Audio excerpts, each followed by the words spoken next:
ശബരിമല സ്വർണ്ണ കവർച്ചയിലെ പുതിയ കണ്ടെത്തലുകൾ സർക്കാരിന് കൂടുതൽ തലവേദനയാകുകയാണ്.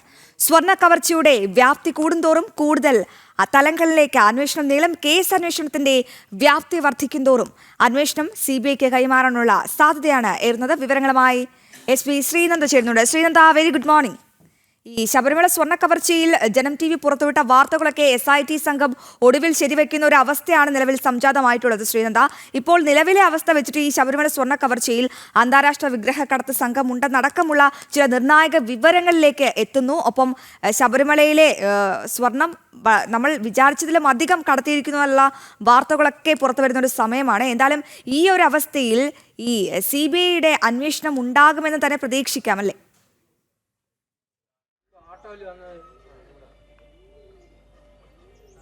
തീർച്ചയായിട്ടും അശ്വതി, ഗുഡ് മോർണിംഗ്. അശ്വതി പറഞ്ഞതുപോലെ തന്നെയാണ് സ്വർണ്ണ കവർച്ചയിൽ കൂടുതൽ ആളുകളെ കണ്ടെത്താനുള്ളൊരു ശ്രമം SITയുടെ ഭാഗത്തു നിന്നുണ്ടാകുന്നുണ്ട്. അതിൻ്റെ ഭാഗമായിട്ടാണ് കഴിഞ്ഞ ദിവസങ്ങളിൽ കടകംപള്ളി സുരേന്ദ്രൻ, മുൻ ദേവസ്വം മന്ത്രിയായിരുന്ന കടകംപള്ളി സുരേന്ദ്രൻ അടക്കമുള്ളവരെ ചോദ്യം ചെയ്യുന്ന ഒരു സാഹചര്യത്തിലേക്കൊക്കെ എത്തിച്ചേർന്നത്.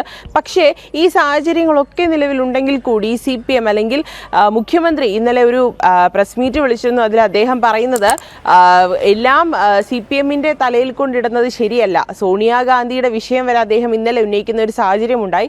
ഇങ്ങനെ നിരവധി പേരെ സംരക്ഷിക്കുന്ന ഒരു നിലപാട് LDF സർക്കാരിന്റെ ഭാഗത്തു നിന്നുണ്ടാകുമ്പോൾ പോലും ഇതുവരെയും ആ അന്വേഷണം ഏതുവരെ എത്തി, അല്ലെങ്കിൽ മറ്റുന്നതരിലേക്ക് എന്തുകൊണ്ടാണ് ഈ ഒരു അന്വേഷണം എത്താത്തത് എന്നുള്ള ചോദ്യങ്ങളൊക്കെ ഉന്നയിക്കേണ്ടത് വളരെയധികം അത്യാവശ്യമുള്ള ഒരു കാര്യമാണ്. കാരണം ഈ SIT കഴിഞ്ഞ ദിവസം D മണി, അതുപോലെ ബാലമുരുകൻ, ശ്രീകൃഷ്ണൻ, അങ്ങനെയുള്ള നിരവധി പേരെ ചോദ്യം ചെയ്ത് വിട്ടയക്കുന്ന ഒരു സാഹചര്യമുണ്ടായി. ഇവരിൽ നിന്ന് പല വിരുദ്ധമായ കാര്യങ്ങളാണ് SITക്ക് അറിയാൻ സാധിച്ചതെന്ന് SIT തന്നെ പറയുകയുണ്ടായി. ഒന്നിച്ചിട്ട് ചോദ്യം ചെയ്യുമ്പോഴും അതുപോലെ അവരെ മാറ്റിയിരുത്തി ചോദ്യം ചെയ്യുമ്പോഴും അറിയുന്ന കാര്യങ്ങളൊക്കെ പലതും പലതാണ്.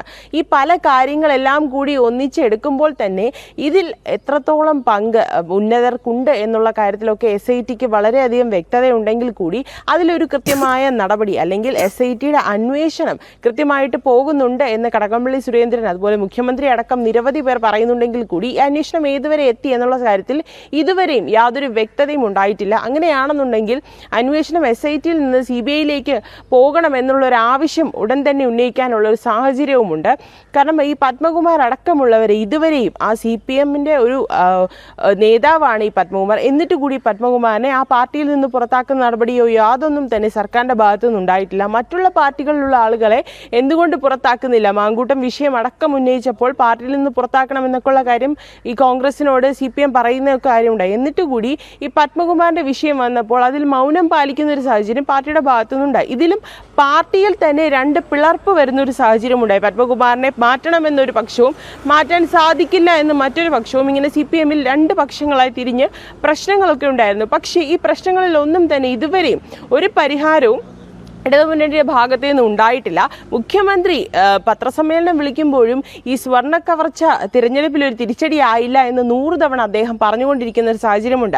എന്നാലും എന്തുകൊണ്ടാണ് ഈ സ്വർണ്ണ കവർച്ചയിൽ ഇന്നലെ കുറച്ചുകൂടി സ്വർണ്ണപ്പാളികളിൽ, കട്ടൽപ്പാളികൾ മാത്രമല്ല മറ്റ് വ്യാളിയിൽ ഉൾപ്പെടെയുള്ള സ്വർണം കാണാനില്ല എന്നുള്ള കാര്യങ്ങളൊക്കെ പുറത്തു വന്നിരുന്നത് ജനം TV മുൻപ് തന്നെ, ഒരു മാസം മുൻപ്, കൃത്യമായി പറഞ്ഞാൽ നവംബറിൽ തന്നെ ഈ ഒരു വാർത്ത ജനം TV പുറത്തുവിട്ടതാണ്. ഈ ഒരു വാർത്തയുടെയൊക്കെ അടിസ്ഥാനത്തിൽ കഴിഞ്ഞ ദിവസം ഇത് ശരിവയ്ക്കുന്ന ഒരു നിലപാടാണ് SITയുടെ റിപ്പോർട്ടിന്മേൽ, SIT സുപ്രീം കോടതി നൽകിയ റിപ്പോർട്ടിന്മേൽ പറയുന്നത്. ഈ റിപ്പോർട്ടിന്മേൽ പറയുന്നതനുസരിച്ച് കൂടുതൽ സ്വർണം അവിടെ നിന്ന് കടത്തിക്കൊണ്ട് പോയിട്ടുണ്ട്. അന്താരാഷ്ട്ര സംഘങ്ങളാണ് ഇതിന് പിന്നിലുള്ള കാര്യങ്ങളൊക്കെ തന്നെ പറയുന്നുണ്ട്. പക്ഷേ ഈ അന്താരാഷ്ട്ര സംഘങ്ങൾ ആരൊക്കെയാണ്? അങ്ങനെയാണെങ്കിൽ തന്നെ വർഷങ്ങൾക്ക് മുൻപുള്ള ഭരണസമിതി ഉൾപ്പെടെയുള്ളവരെ ഇതിൽ ചോദ്യം ചെയ്യേണ്ടത് വളരെ അത്യാവശ്യമാണ്. അതുകൊണ്ട് തന്നെയാണ് കടകംപള്ളി സുരേന്ദ്രൻ അടക്കമുള്ളവരെ മൊഴിയെടുത്ത ശേഷം വിട്ടയക്കുന്ന ഒരു സാഹചര്യമാണ് ഉണ്ടായത്. അവരെ കൃത്യമായി ചോദ്യം ചെയ്യാനോ അത് പിന്നീട് കടകംപള്ളിയുടെ കാര്യം പറഞ്ഞതുകൊണ്ട് പറയുകയാണ്. അതായത് ഈ കടകംപള്ളി സുരേന്ദ്രനെ ചോദ്യം ചെയ്തു, ഉടൻ തന്നെ അറസ്റ്റ് ഉണ്ടാകുമെന്ന സൂചനയൊക്കെ പുറത്തു വരുന്നുണ്ട്. അപ്പോൾ ഈ കടകംപള്ളിക്കും ഇതിൽ കൃത്യമായ ഒരു പങ്കുണ്ടെന്ന് വ്യക്തമായോ അന്വേഷണ സംഘത്തിന്?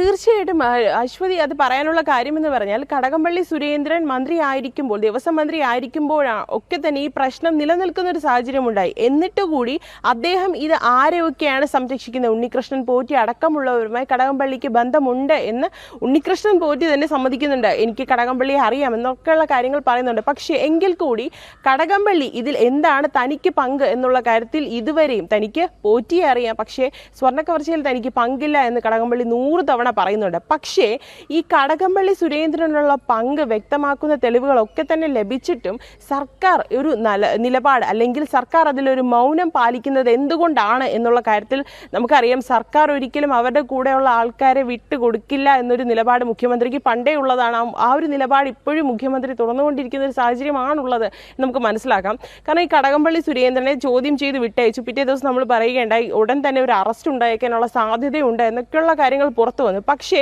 ആ അറസ്റ്റ് തടയുന്ന ഒരു മുഖ്യൻ വിചാരിച്ചാൽ അറസ്റ്റ് തടയാണ്ടിരിക്കാൻ സാധിക്കില്ലല്ലോ. എന്തായാലും ഈ അറസ്റ്റ് തടയുന്ന ഒരു നിലപാട് CPM-ന്റെ ഭാഗത്തു നിന്ന് ഉണ്ടാകുമെന്ന് തീർച്ചയാണ്. അങ്ങനെയാണെന്നുണ്ടെങ്കിൽ കടകംപള്ളി സുരേന്ദ്രൻ മാത്രമല്ല മറ്റുന്നതരിലേക്ക് ഈ ഒരു കേസിന്റെ തലത്തിലേക്ക് വേറൊരു തലത്തിലേക്ക് എത്തിച്ചേരും എന്നുള്ളൊരു തീർച്ചയായും ശ്രീനന്ദ അത് തന്നെയാണ്. ശബരിമല സ്വർണ്ണ കവർച്ച കടകംപള്ളിയിലൊന്നും ഒതുങ്ങില്ല, മറ്റു പ്രമുഖർ മറ്റു ഉന്നതരൊക്കെ പിടിയിലാകുമെന്ന് തന്നെയാണ് ഏറ്റവും പ്രധാനപ്പെട്ട വിവരം. കാരണം ഇത് ഒരു സ്വർണ്ണ കവർച്ച എന്ന പേര് ഉടൻ തന്നെ മാധ്യമങ്ങൾക്ക് അങ്ങനെ അഭിസംബോധന ചെയ്യുന്നത് മാറ്റേണ്ടി വരും. കാരണം ഒരു കേവലം സ്വർണ്ണ കവർച്ച മാത്രമല്ല, ഇതിൽ അന്താരാഷ്ട്ര വിഗ്രഹ കടത്ത്, ഒരു ഇന്റർനാഷണൽ തെഫ്റ്റ് അടക്കം നടന്നുവോ എന്ന സംശയത്തിലാണ് എന്തായാലും ഇപ്പോൾ അന്വേഷണ സംഘം നിലവിലുള്ളത്. ഒപ്പം ഇനി വരുന്ന ആ സ്വർണത്തിന്റെ പരിശോധന, അത് ശബരിമലയിലെ സ്വർണ്ണമല്ല എങ്കിൽ ശബരിമലയിലെ യഥാർത്ഥ സ്വർണം എവിടെ പോയി, അതിലടക്കം അന്വേഷണ സംഘത്തിന് വ്യക്തത തേടേണ്ടതുണ്ട്. അവിടെയാണ് CBIയുടെ കടന്നുവരവ്.